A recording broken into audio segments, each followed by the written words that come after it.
The family lunch was supposed to crown the deserving heir, but the contract hidden behind our wedding photo determined who'd really get the house. She held the will like a scepter. I just needed to open the second email. One signature, one stewardship clause, and the entire dining table fell silent. They thought I was the obedient daughter-in-law. They never suspected I was the designated trust protector, and my option to purchase the $5 million estate was ready to activate right there at the table. My name is Ava Porter, and I'm watching my mother-in-law carve into a heritage chicken like she's dissecting her latest victory. The Sunday lunch at the Blake estate in Santa Barbara unfolds with its usual choreography crystal, catching sunlight through floor-to-ceiling windows, the scent of rosemary drifting from the kitchen, white linen napkins folded into perfect triangles, everything in its place, everyone in their role. More wine. Ava. Marjorie Blake doesn't wait for my answer, her silk-gloved hand already tilting the bottle away from my glass. The message is clear. Even the wine knows its proper recipient. My husband Evan shifts beside me, his fingers drumming that nervous pattern he's perfected over 15 years of navigating his mother's moods. He's still wearing his Stellamind Instruments polo from Friday, a small rebellion that Marjorie will catalog but not mention. Not today. Today is bigger than dress codes. Giles Rowan clears his throat, his briefcase clicking open with the gravity of a judicial gavel. The family attorney from Rowan and Whitfield has that particular pallor of men who deliver other people's fates for a living. Shall we proceed with the reading of Judge Leonard Blake's last will and testament? Marjorie dabs her lips, leaving a perfect crimson crescent on the napkin. Please. The words flow like expensive bourbon, smooth, burning, inevitable. The $5 million estate, the vast portfolio of municipal bonds, the art collection, the wine cellar that could fund a small liberal arts college, all to Marjorie Blake, in recognition of 43 years of partnership and shared vision. And to my son, Evan Blake, Giles continues, adjusting his reading glasses. The sum of $50,000 and my father's watch collection. Evan's drumming stops. To my daughter-in-law, Ava Porter. Giles glances up briefly. My personal library and best wishes for her continued growth. Books. He left me books. Marjorie raises her glass, the Waterford crystal catching light like a prism of victory. Leonard always said this house needs someone with the proper stature to maintain its legacy, someone who understands what preservation really means. My phone vibrates twice against my thigh. I don't look. Not yet. Of course, there will be changes, Marjorie continues, her voice honeyed with false concern. Evan, darling, you and Ava are welcome to stay through the month while you make arrangements. Unless you'd prefer to move sooner, I know how challenging transitions can be when one is adjusting expectations. The second vibration is longer, insistent. Under the table. I angle the screen just enough to glimpse the notifications. The first, Baylight title and escrow. Subject line, option and stewardship agreement, Blake estate documentation. The second, an email from an address I don't recognize, with an attachment labeled hidden contract, password protected. Ava. Marjorie's voice cuts through my focus. You seem distracted. I do hope this news isn't too overwhelming. Leonard always worried about your ambitious nature exceeding your capabilities. I look up, meeting her gaze with the same expression I've perfected over 7 years of family dinners, charity galas, and subtle humiliations. The dutiful daughter-in-law, slightly overwhelmed, appropriately grateful. Just thinking about dessert, I say, my thumb finding the email app without looking. The password prompt appears. On instinct, I type the date I've seen etched in silver on their anniversary photo the day Leonard and Marjorie married, 43 years ago. The document unlocks. Dessert. Marjorie laughs, the sound like champagne flutes clinking at a funeral. How wonderfully simple. Yes, let's have dessert. A sweet ending to mark new beginnings. As she signals the housekeeper, I scroll through the first page of dense legal text. The words trust protector. Curator's option. and stewardship covenant blur past my vision. At the bottom, Leonard's signature sits next to another name, Eleanor Blake, his mother, dated just 2 months before her death. "The chocolate souffle will be another 20 minutes, Marjorie announces, settling back into her throne-like chair at the head of the table. "Plenty of time to discuss the transition timeline." 20 minutes. I smile, the expression finally genuine. "Perfect," I say, my finger hovering over the second document. "That's exactly the time I need." The humiliation started small, like hairline cracks in expensive porcelain. 3 years ago, I'd approached Marjorie with a business plan, a custom furniture workshop specializing in restoration of historical pieces. I'd done my research, found a perfect space in the Arts District, calculated the numbers down to the penny. "Oh, Ava," she'd laughed, stirring her tea with a silver spoon that cost more than my monthly rent. "Craft work. How quaint. If you need a hobby, dear, there's always Etsy. Much more appropriate for someone of your background." Someone of my background. Translation: the girl from Riverside who'd waited tables through community college before landing a facilities coordinator job at Stella Mind, where I'd met Evan during a fire drill I was supervising. That night, I enrolled in my first online course, Facilities Compliance and Risk Management. Marjorie thought I spent my evenings watching reality TV. Instead, I was learning about load-bearing structures, HVAC life cycles, and foundation settling patterns. Then came trust fundamentals, estate planning essentials, and California property law for non-attorneys. "You're always on that laptop," Evan would say, kissing my forehead as he headed to bed at 10:30 sharp. "What's so interesting? Pinterest?" I'd lie, screenshotting another lecture on fiduciary duties and covenant enforcement. My real education came from the job nobody else wanted, managing the unglamorous parts of Stella Mind's facility operations. While engineers designed million-dollar equipment, I documented every maintenance request, photographed every repair, created spreadsheets tracking degradation patterns of 30-year-old buildings. I learned that power isn't in the corner office. It's in knowing which pipe will burst next winter and having the proof dated and notarized. But the most valuable lesson came from Judge Leonard himself, during his recovery from hip surgery 2 years ago. Marjorie was at her book club. She never missed it, not even for her husband's rehabilitation. I brought Leonard his medications and found him studying a thick folder of property assessments.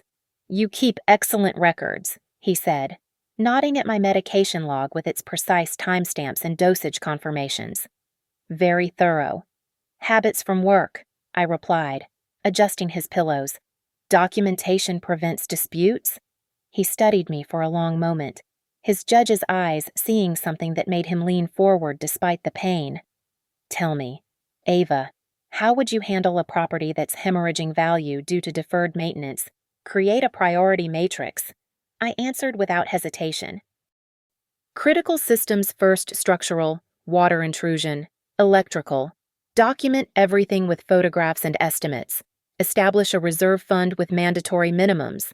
And most importantly, make compliance non-negotiable, with concrete consequences for failure." "Consequences," he repeated slowly. "Yes, the law is just words. Ava, power is in the enforcement mechanisms." That afternoon, he asked me about my spreadsheets, my documentation systems, my understanding of property management. He listened to my answers with the intensity of a man measuring something far more important than conversation. "My mother was like you," he said finally. "Eleanor, overlooked because she was quiet, dismissed because she was careful. But she understood something Marjorie never has. True preservation isn't about possession. It's about stewardship." A week later, he asked me to review a theoretical scenario, a thought experiment. He called it "A heritage property requiring specialized knowledge to maintain, a beneficiary potentially unsuited to the task, and the need for a safeguard. Purely hypothetical," he assured me, though his eyes suggested otherwise. I gave him a 20-page analysis with citations. "Would you accept such a responsibility?" he asked after reading every word. "Hypothetically, Hypothetically, I said, meeting his gaze. I already have.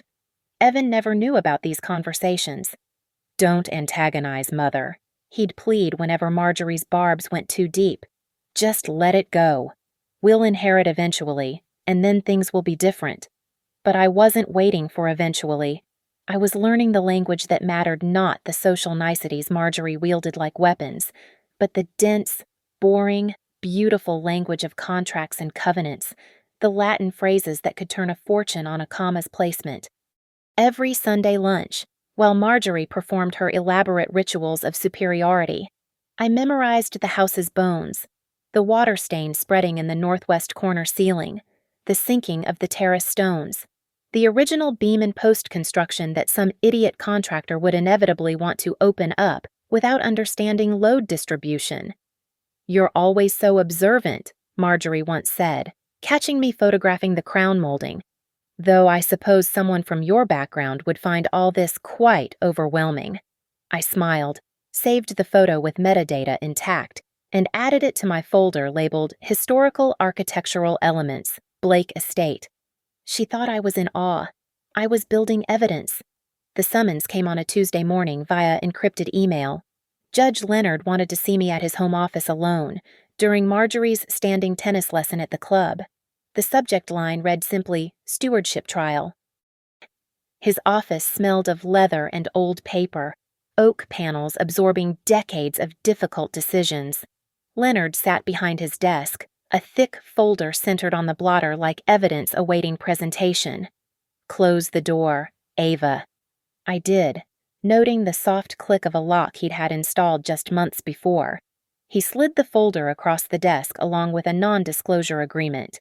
"Before we proceed, you should understand that what I'm about to share must remain absolutely confidential. Not even Evan can know." I read the NDA carefully. It was bulletproof, drafted by someone who understood both family dynamics and legal warfare. I signed without hesitation. "Good." He opened the folder, revealing architectural surveys, engineering reports, and financial projections. "I'm going to give you an assignment. Consider it a test. I need a comprehensive stewardship strategy for this estate, not what it is, but what it will become when I'm gone." Over the next 6 weeks, I discovered the truth beneath the Blake Estate's pristine facade. The electrical system was pre-war copper and aluminum, a fire waiting for its moment. Hairline cracks in the foundation had been cosmetically patched but never properly addressed. The terracotta roof tiles, original from 1928, were shedding their glazing, allowing moisture to seep into the underlayment. Conservative estimate for full restoration. Leonard asked when I presented my findings. $740,000 minimum. $900,000 if we discover additional damage once walls are opened. That's assuming no seismic retrofit requirements trigger during permitting. He nodded slowly. And Marjorie's reaction to such expenses. She'd defer them indefinitely, opt for cosmetic fixes, maybe take out a home equity line to fund her charity galas while the bones rot. You understand her well. He pulled out another document, this one bearing the letterhead of Eleanor Blake's trust. My mother saw this coming. She loved Marjorie but recognized her limitations. Eleanor created a mechanism, a safeguard that requires someone with both the knowledge and the courage to enforce it. The document was a masterpiece of legal architecture.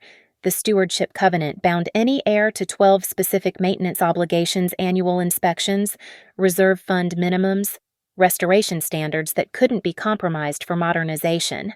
But the genius was in the enforcement clause, the curator's option. A purchase option at a fixed price. I breathed, understanding dawning. $3.85 million. Below market value today, certainly below future value if properly maintained, but the option only triggers if the covenant is breached and remains uncured for 60 days after notice. Leonard's eyes held mine. The trust protector role comes with this option. They become the enforcer, the guardian of what cannot guard itself. Why me? Because you see what others overlook, because you document what others dismiss, because when Marjorie tried to humiliate you about your furniture workshop, you didn't retreat, you learned the language of power. He pushed another paper forward. Also, because you're one of only 3 people who've ever asked me about the actual maintenance costs of this place without having a profit motive. The appointment document was already prepared, awaiting only my signature. But there was more financial backing arrangements through Marigold Community Fund and Pioneer Ridge Partners, institutions Eleanor had cultivated relationships with decades ago. This is a concealed mechanism, Leonard explained. The will is public theater. This operates in shadow until needed. The password protection. The delayed activation upon my death, it's all designed to prevent interference while ensuring the estate's preservation. Marjorie will fight this. Only if she breaches the covenant, if she maintains the property correctly, funds it appropriately, the trust protector remains dormant. A guardian who never acts is the best outcome. His smile was razor thin. But we both know Marjorie, don't we? I signed where he indicated, my hand steady despite the magnitude of what I was accepting. He witnessed it, then had his personal nurse, bound by her own NDA, add her signature. There's one more thing. Leonard handed me a USB drive. Every document, every survey, every photograph I've collected over 40 years. Study them. When the time comes, you'll need to move quickly and precisely. Why not just change your will? Leave it to someone who'd care for it. Because Marjorie has been my wife for 4 decades. She deserves the chance to rise to the occasion. This isn't about punishing her. It's about protecting what matters when someone proves they can't or won't. He locked the signed documents in his safe. The covenant is about preservation. Ava, the option is about justice. Use them wisely. 3 months later, Leonard was dead. Heart attack at 2:15 a.m. Marjorie asleep beside him. She found him at dawn, already cold. At his funeral, she spoke beautifully about legacy and preservation, about maintaining the Blake standard for generations to come.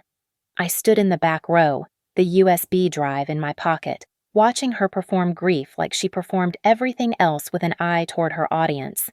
The will reading was scheduled for Sunday lunch, 2 weeks later. Enough time for me to memorize every document, verify every account number, and prepare for what I knew was coming. Marjorie thought she'd won everything. She'd only won the opportunity to fail. The transformation began within days of the will reading. Marjorie hired a photographer to capture the estate's authentic period charm for Architectural Digest, though I knew the real purpose she was creating marketing materials for lenders. We're entering a new chapter, she announced at the next Sunday lunch, her smile sharp as the contracts spreading across Leonard's former study. The Blake estate has been frozen in time too long. It needs to breathe, to evolve. Evolution, in Marjorie's vocabulary, meant demolition. The contractor she'd hired, someone's nephew with more Instagram followers than legitimate licenses, walked through the house with her, pointing at walls like they were mere suggestions. This whole section could open up. He gestured at the library's east wall. Create flow, very contemporary. I photographed his every gesture, every casual dismissal of load-bearing realities. Timestamps 2:47 p.m., March 15th. GPS coordinates embedded in the metadata. Ava, stop lurking with that phone, Marjorie snapped. If you're so interested in renovation, perhaps you should focus on your own living situation. Have you and Evan found an apartment yet? Still looking, I replied, capturing the contractor's business card in perfect resolution. Just documenting memories before everything changes. She softened, mistaking my evidence gathering for nostalgia. How sentimental, though I suppose someone from your background would find it hard to leave all this.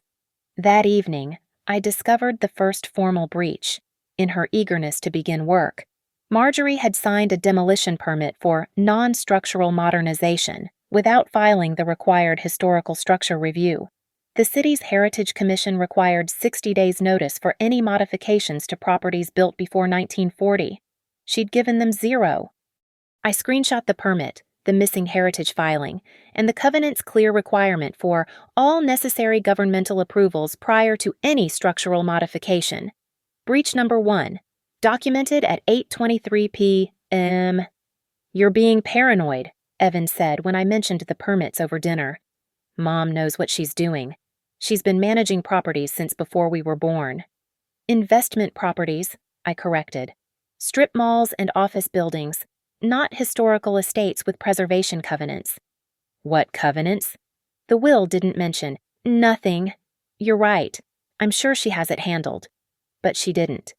The next week brought the loan applications. Blake Bank and Trust, Harbor Financial Group, Meridian Private Lending. She was shopping for the highest amount, not the best terms. The applications littered her desk during a family dinner, and when she stepped out to take a call, I photographed every page. Loan amount requested $4.2 million. Stated purpose: property improvements and charitable foundation funding. Proposed loan-to-value ratio 68%. The covenant specified a maximum LTV of 45%. I pulled up my phone calculator, confirming the math 3 times. At current valuation, she was over-leveraging by over $1 million. Breach number 2, documented at 9:07 p.m., March 22nd. The contractor started work the following Monday without waiting for permits to clear. I arrived for lunch to find a hole where the morning room's wall used to be. Original plaster and lath in a dumpster. The Victorian-era gas lines exposed and unmarked. Isn't it marvelous? Marjorie stood in the destruction, dust settling on her Saint Laurent blazer. So much light now. Leonard would never consider it, but men can be so rigid about change. I walked to the dumpster during coffee, retrieving a piece of the original crown molding hand-carved, irreplaceable, part of the estate's historical designation. Inside, I measured the gap where they'd cut through what my engineering reports confirmed was a load-bearing wall. The temporary support beam they'd installed was rated for half the required weight. Getting sentimental about garbage, Marjorie watched from the terrace, just checking if anything valuable was thrown away by mistake. The only thing of value here is the future we're building. She lit a cigarette, something she only did when feeling particularly victorious. Oh, I've been meaning to tell you the estate needs significant liquidity for the renovations. I'll be pausing the maintenance reserve fund temporarily. That old roof has lasted 90 years. It can last another season. I recorded her words on my phone, the app hidden behind what looked like a grocery list. Breach number 3. Suspension of required maintenance reserves. Date March 26th, 3:34 p.m. That night, Evan found me organizing files on my laptop. What is all this? He scrolled through my carefully labeled folders. Structural assessments, loan documents. Ava, what are you doing protecting our future? By spying on my mother. By documenting reality. Your mother is making decisions that could destroy this place. It's her house now. She can do what she wants. Can she? I pulled up the city's stop work order that had arrived that afternoon, delivered by certified mail while Marjorie was at her charity board meeting. The Heritage Commission is fining her $5,000 a day until she files proper permits. Evan went pale. She doesn't know. She will tomorrow, unless she intercepts the mail first. I closed my laptop. Your father understood what this place needed. Your mother understands what she wants. Those aren't the same thing. Don't. His voice was sharp. Don't you dare use my father against her. But I wasn't using Leonard against anyone. I was using his foresight, his preparation, his understanding that sometimes love means preparing for someone's worst impulses. The 60-day clock hadn't started yet that required formal notice, but the evidence was mounting, organized in folders with names like structural violations, financial over-leveraging, and deferred critical maintenance. Marjorie thought she was renovating. She was really building my case. The city's emergency inspection notice arrived on a Thursday morning, delivered by a building inspector who looked like he'd rather be anywhere else. The Santa Ana winds had torn away a section of the west corner roof 2 nights before, exposing century-old timber to the elements. Immediate remediation required, he told Marjorie, who'd answered the door in her tennis whites. You have 72 hours to submit a repair plan or we red tag the structure. I watched from the staircase as she crumpled the notice, her knuckles white. This was my moment not to gloat, but to act. That afternoon, I sent the first formal document, Notice of Potential Covenant Breach, prepared according to the exact template Leonard had embedded in the hidden contract. Every word was measured, every citation precise. Dear Mrs. Blake, it began. As trust protector appointed under the Stewardship Covenant dated February 2023, I am required to notify you of the following potential breaches. 12 violations, each documented with dates, photographs, and applicable covenant sections. The unauthorized demolition, the over-leveraged loan applications, the suspended maintenance reserves, the roof damage that could have been prevented with proper maintenance. You have 60 days from receipt of this notice to cure all breaches.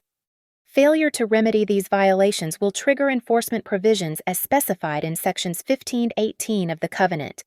I sent it certified mail, email with read receipt, and had a process server deliver a physical copy during her Friday book club. The server's affidavit confirmed delivery at 2:18 p.m. directly into Marjorie's hands in front of 12 witnesses. The call from Evan came at 2:21 p.m. What the hell did you do? His voice was volcanic. Mom's attorney is here. She's talking about invalid documents, forged signatures. She says you're trying to steal the house. I'm trying to save it. By ambushing my mother, by humiliating her in front of her friends, by following the legal provisions your father established. Check your email. I've sent you everything. The line went dead. He didn't come home that night. Marjorie's response came through Giles Rowan, delivered with the measured tone of a man who'd realized he'd missed something crucial. My client disputes the validity of this alleged covenant. He read from prepared notes during an emergency meeting at the estate. No such document was disclosed during probate proceedings. Because it wasn't part of the probate estate, I replied. My own stack of documents ready. The Stewardship Covenant was established as a separate instrument under Eleanor Blake's trust, with Leonard Blake as initial grantor and trustee. Here's the filing with the county recorder's office. Here's the trust registration. And here's your own firm's email acknowledging receipt of the covenant notice 14 months ago. Giles pulled up his laptop, searching frantically through old emails. His face went gray as he found a message from Leonard marked Estate Planning Supplemental Documents that someone had clearly filed without reading. Even if valid, Marjorie interjected, her voice like ice cracking. You can't enforce something retroactively. The work was already begun. The covenant took effect upon Leonard's death. You received constructive notice when you inherited the property. Ignorance of restrictions doesn't void them. I pulled out my phone, showing timestamps. More importantly, you now have 58 days to cure the breaches. By doing what exactly? I slid across my prepared remediation plan. Restore the demolished wall with historically appropriate materials. Abandon the current loan application or reduce it to meet the 45% LTV requirement. Fund the maintenance reserve account with $500,000 minimum within 10 days. Obtain all required heritage permits retroactively and pay associated fines. Complete emergency roof repairs using approved historical restoration methods. That would cost approximately $800,000, including fines and proper restoration. Still less than the $900,000 your husband allocated in his personal accounts for estate preservation funds you've already redirected to your Marjorie Blake Foundation. The room went silent except for the grandfather clock Leonard had wound every Sunday. You little... Marjorie started. I'd be careful, I interrupted. Everything said here is being recorded for documentation purposes, as permitted under California's single-party consent law. She stood, her composure finally cracking. Evan will divorce you for this. Maybe. But the house will survive. That's what Leonard wanted. Leonard is dead. His provisions aren't. I gathered my documents while Giles whispered urgently to Marjorie about litigation costs and uncertain outcomes. At the door, I turned back. 58 days. Marjorie. The countdown's already started. That evening, I received 3 texts from Evan. Stay at a hotel tonight. Then, I can't believe you did this. Finally, Mom's calling everyone. She says she'll bury you in court. I checked into a Residence Inn with my laptop and backup drives. While Marjorie marshaled her attorneys, I executed Phase 2, establishing the financial framework, emails to Baylight Title and Escrow initiating a preliminary file, wire transfer authorizations prepared for Marigold Community Fund and Pioneer Ridge Partners, Eleanor's old allies who'd been waiting decades for this call. At 11:47 p.m., an email arrived from an address I didn't recognize. The message was simple. Eleanor would be proud, hold the line, a friend of the family. Attached was a single document, a notarized statement from 1987 in which Marjorie acknowledged understanding that the Blake estate came with perpetual preservation obligations that supersede individual ownership rights. Her own signature, 37 years old, admitting she knew exactly what she'd married into. The war was escalating. But I had what Leonard taught me to value: documentation, preparation, and the willingness to enforce consequences. 57 days remaining. The second family lunch arrived on day 59 like a carefully orchestrated ambush. Marjorie had insisted everyone attend to discuss the future like civilized people, she'd said. Even Evan's sister Caroline flew in from Boston. Her presence meant to add weight to whatever performance Marjorie had planned. I arrived precisely at noon, wearing the same understated dress I'd worn to Leonard's funeral. Evan didn't look at me as I sat down, his jaw tight with the kind of anger that had been fermenting for weeks. "So glad you could join us," Marjorie said, her smile venomous. The dining room had been set with the best china, the one she used for judges and donors, a power play disguised as hospitality. "We have so much to celebrate." She'd positioned herself at the head of the table again, but this time with props: a leather portfolio, her phone prominently displayed, and a bottle of champagne already uncorked. "I wanted to share some wonderful news with the family," she began, lifting her phone. "Blake Bank and Trust has approved our loan application, $4.2 million, with very favorable terms." She turned the screen toward us, the term sheet visible in PDF format. The movement was deliberate. She wanted me to see it, wanted me to photograph it. She was baiting me. I obliged, taking out my phone. "May I?" "Oh, please do." Marjorie laughed. "Document everything, as you love to do. In fact, Evan, darling, hold this for me so Ava can get a clear shot." Evan took his mother's phone mechanically, and I captured the screen loan-to-value ratio clearly stated at 68%. The words, "as is collateral condition," highlighted in yellow, closing scheduled in 5 days before the covenant cure period expired. "You seem very confident," I said, returning my phone to my purse. "I have reason to be." Giles found some interesting precedents about covenants requiring actual notice to original parties. Since poor Leonard never formally notified me, "Except he did," I interrupted, pulling out my tablet. Email dated January 15th, 2 years ago.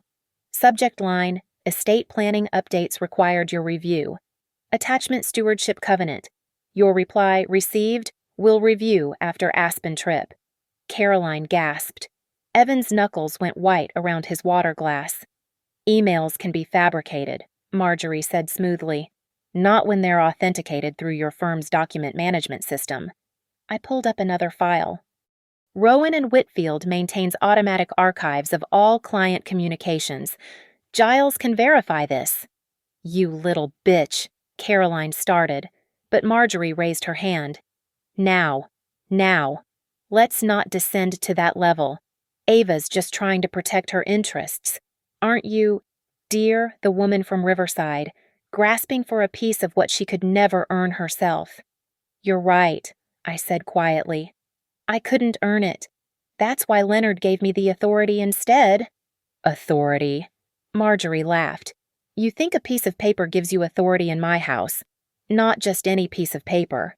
I opened another document on my tablet.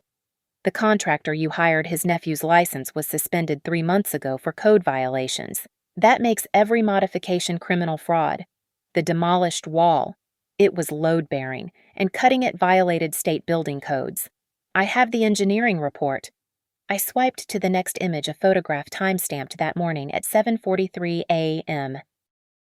This is the main support beam in your opened concept room. See that crack, that structural failure beginning? Your unlicensed contractor cut through a century-old support system and replaced it with hardware store brackets rated for half the load. The room had gone silent except for the air conditioning's hum. If you proceed with this loan, I continued, you'll be committing fraud. Banks require disclosure of known structural defects. You now have documented knowledge of critical violations that could collapse the entire East Wing. You're threatening me. I'm informing you. There's a difference. I turned to Evan. Your mother asked you to hold her phone so I could photograph evidence that will protect all of us from criminal liability. She knows exactly what she's doing. Evan looked at the phone in his hand like it was contaminated. The countdown ends tomorrow, I said, standing. 25 hours remaining. You can cure the breaches, restore the wall, reduce the loan, fund the maintenance account. Or you can proceed with a fraudulent loan application for a structurally compromised property. Your choice. Where do you think you're going? Marjorie demanded. To file my pre-closing notice with Baylight Title and Escrow. They'll need 24 hours to prepare the option exercise documents. I paused at the doorway. Oh, and Marjorie. That champagne you opened, the Cristal 96. Leonard was saving it for the day someone finally stood up to you. He told me so himself. The last thing I heard before the door closed was the sound of Evan's water glass shattering against the Italian marble floor. Outside, my hands shook as I started my car. 24 hours. The escrow company was already preparing. The funds were positioned, and I had every document needed to execute the option. But I'd lost my husband in the process. The way he'd looked at me like I was a stranger who'd worn his wife's face to dinner. My phone buzzed. A text from the unknown number that had sent Eleanor's document. Stay strong. The preservation of truth is worth any sacrifice. Leonard knew. Eleanor knew. Now you know. I drove to the escrow office, each mile taking me further from the life I'd known and closer to the confrontation I'd been preparing for since the day Leonard handed me that first trust document. The clerk at Baylight Title and Escrow greeted me with professional calm. Ms. Porter, we've been expecting you. Your exercise notice is prepared and ready for signature. Shall we review the timeline? 23 hours and counting. Day 60. Noon precisely. The dining room was set for war disguised as lunch. Marjorie had assembled her full court Giles with his briefcase. Caroline radiating hostility. Two men I didn't recognize but whose expensive suits screamed corporate law, and Evan positioned at his mother's right hand like a general's lieutenant. I entered alone, carrying a single manila folder. How theatrical, Marjorie observed, gesturing to the empty chair at the far end of the table. The lone warrior arrives. I brought the documents you'll need to review, I said, not sitting. We won't be needing anything from you. She pushed a paper across the table. Evan's power of attorney. He's agreed to handle all estate matters going forward, which means your little game ends now.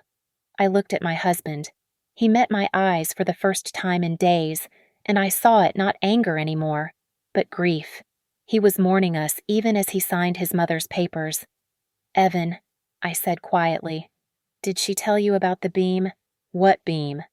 One of the suits interjected. I opened my folder, laying out the photographs in sequence. The support beam that's failing, the one that will collapse within 6 months according to 3 independent structural engineers. I placed their reports next to the images. The one that makes this entire property uninsurable and unmarketable. Dramatics. Marjorie waved dismissively. We'll handle repairs after closing. No, you won't.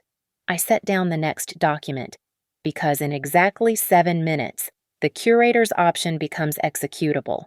The covenant breaches remain uncured. 60 days have elapsed. Giles leaned forward. Even if this option exists, you don't have the resources. 3.85 million, correct. I pulled out my phone, opening the Baylight Escrow app. Funds confirmed and waiting. Marigold Community Fund and Pioneer Ridge Partners, both institutions. Eleanor Blake served as board member for 40 years. They've been waiting for this day since she established the covenant. You can't, Marjorie started. Actually, I can. I placed the original stewardship covenant on the table. Leonard's signature bold beside Eleanor's. Page 18, Section 4. Upon uncured breach extending 60 days past notice, the trust protector may exercise the curator's option by delivering written notice and payment to designated escrow within 12 hours of eligibility. I looked at my phone. 4 minutes remaining. This is extortion, Caroline burst out. This is contract law. I turned to the suits. Gentlemen, I assume you've reviewed the covenant. Is there any legal impediment to execution? They exchanged glances. The older one cleared his throat. If the documents are valid and the terms are met. They are. I pulled out the notice of option exercise, already signed and notarized. This goes to escrow in 3 minutes? Wait! Evan stood suddenly. Just wait. Everyone turned to him. Ava, please. This is my family home. My father's. Your father created this mechanism, I interrupted. He saw this coming. He knew your mother would leverage the property, would destroy its bones for liquid capital, would let it rot while funding her vanity projects. How dare you? Marjorie started to rise. Sit down. My voice cut through the room like Leonard's had in court. Let me tell you what your husband really thought. I pulled out my final document, a handwritten letter from Leonard, dated a week before his death. If you're reading this, I read aloud, then Marjorie has proven what I've long suspected, that she values the appearance of legacy over its preservation. The estate was never about money. It was about continuity, about maintaining something real in a world of facades. Ava, you have my complete confidence. Do what must be done. The room was tomb silent. 1 minute, I said, finger hovering over the send button on my phone. You'll destroy Evan, Marjorie said, her voice finally showing cracks. He'll never forgive you. I looked at my husband. I know. 30 seconds. Stop. Evan's voice was hoarse. Mom, tell her you'll fix it. Tell her you'll comply with the covenant. I will not be blackmailed by this. 15 seconds. Mom, 10 seconds. Marjorie's mask finally shattered completely. You think you've won. You think taking this house makes you something. You're nothing. You've always been nothing. A nobody from Riverside playing dress-up in my world. 5 seconds. Ava, please. Evan reached for me. 3. I'll sue you into poverty, Marjorie screamed. 2. You're destroying everything, Caroline sobbed. 1. I pressed send. The notification was instant. Notice of option exercise received. Escrow, 2024 BL 3847 activated. Wire transfer initiated. My phone buzzed again. Funds received in escrow. Option successfully exercised. I set the phone on the table, screen up so everyone could see the confirmation. It's done. The silence stretched like a held breath. Then Giles's phone chimed. He looked at it, his face professionally neutral. Rowan and Whitfield has received formal notice of title transfer pending. The option appears to be properly executed. I gathered my documents, leaving only copies for their review. At the doorway, I turned back one last time. The house doesn't belong to ego anymore. It belongs to the covenant, and I'm its keeper now. The last image I carried from that room, Evan's face, torn between his mother's rage and the dawning realization that I'd just saved his father's legacy by destroying his family. Giles cleared his throat, pulling out his tablet with the mechanical precision of a man who'd delivered verdicts to countless families. The dining room felt smaller now, the walls pressing in as he read from the official transfer documents. According to the executed option and confirmed escrow receipt, title to the Blake estate transfers to the Marigold Heritage Foundation, with Ava Porter as executive director. He paused, adjusting his glasses. The transfer is immediate upon recording, which will occur Monday morning at 9 a.m. This is theft, Marjorie whispered, but the fight had left her voice. There's more, Giles continued. The covenant includes liquidated damages for the unauthorized structural modifications. He showed her the calculation.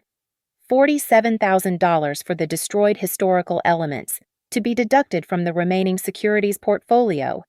The portfolio, her last sanctuary of wealth, was being carved up by the very provisions her husband had crafted. Furthermore, Giles scrolled through his screen. The no-shop clause retroactively voids all pending loan applications. Blake Bank and Trust has been notified that the collateral is no longer available. Your application is effectively dead. I watched Marjorie crumble in real time, each word stripping away another layer of her carefully constructed supremacy. The woman who'd wielded inheritance like a weapon was learning what it felt like to be disarmed by paperwork. There must be something we can do, Caroline pleaded with the corporate lawyers. The older suit shook his head. The covenant is airtight. Your grandmother apparently spent years perfecting it. Every contingency is addressed, every loophole closed. It's actually quite masterful. Eleanor, Marjorie breathed the name like a curse. Even from the grave, that woman protected what mattered. I finished. The house will be restored properly now. The foundation has already allocated $800,000 for immediate structural repairs. The Historical Society has offered to consult pro bono. This estate will survive another century. I pulled out the final document, not a legal form, but a photograph. Leonard in his study, looking directly at the camera with that half-smile he saved for closing arguments he knew he'd won. Your husband asked me once what I thought justice looked like, I said, placing the photo on the table. I told him it looked like consequences aligned with actions. He said I'd make a good judge someday. Evan hadn't moved, hadn't spoken since the option was exercised. Now he stood slowly, mechanically, like a man sleepwalking through disaster. We're done, he said quietly. Not a question. We were done the moment you chose her side without looking at the evidence. I met his eyes steadily. Your father gave me the tools to save this place. You gave me the reason to use them. He flinched as if slapped. Marjorie found her voice one last time. You'll be alone, no family, no connections, just you in this empty house pretending you belong. The house isn't empty, I replied. It's full of purpose now. Every beam, every tile, every carefully preserved detail, they all have meaning beyond ego or ownership. That's what Leonard understood, what Eleanor protected, what you never grasped. I collected my folder, leaving them with their copies, their lawyers, their shattered plans. At the doorway, I turned for my final words. The lunch is over. The house has new rules now. You have 72 hours to remove your personal belongings. After that, the foundation takes full possession. The last sound I heard was Marjorie's crystal champagne flute hitting the floor, the Cristal 96 spreading across Italian marble like spilled ambitions. Outside, I sat in my car for a moment, hands steady now. My phone showed 17 missed calls from Evan, 3 from unknown numbers that were probably reporters who'd somehow caught wind of the story, and 1 text from that mysterious ally, Eleanor smiles from beyond. The house is safe. You are its worthy guardian. I drove away from the Blake estate knowing I'd return Monday as its protector, not its prisoner. The marriage was over, the family connections severed, but the mission Leonard had entrusted to me was just beginning. That evening, alone in my hotel room, I opened Leonard's letter again, not the one I'd read at lunch, but a second one, meant only for me. Ava, if you're reading this, you've done what I knew you would, what you must. The loneliness will be temporary. Purpose endures longer than pain. The house needs someone who sees beyond its walls to its soul. That was never Marjorie. It was always you. Be brave. Be precise. Be unforgiving when the covenant demands it. Eleanor and I are proud of you. I folded the letter carefully, placing it in the safe with the executed documents. Tomorrow, the real work would begin: restoration, preservation, the careful tending of something built to outlast us all. The Blake estate would survive. That was all that mattered. The lunch that was supposed to crown the deserving heir had instead revealed who truly deserved to be the guardian of legacy. And it wasn't about blood or marriage or social standing. It was about understanding that some things are worth fighting for with nothing but paperwork and the courage to use it. Thank you so much for listening to this story. I'd love to know where you're listening from. Drop a comment below and let's connect. If you enjoyed this tale of justice served cold with a side of legal documents, please subscribe to the channel and share your thoughts. What would you have done in Ava's position? Let me know in the comments below.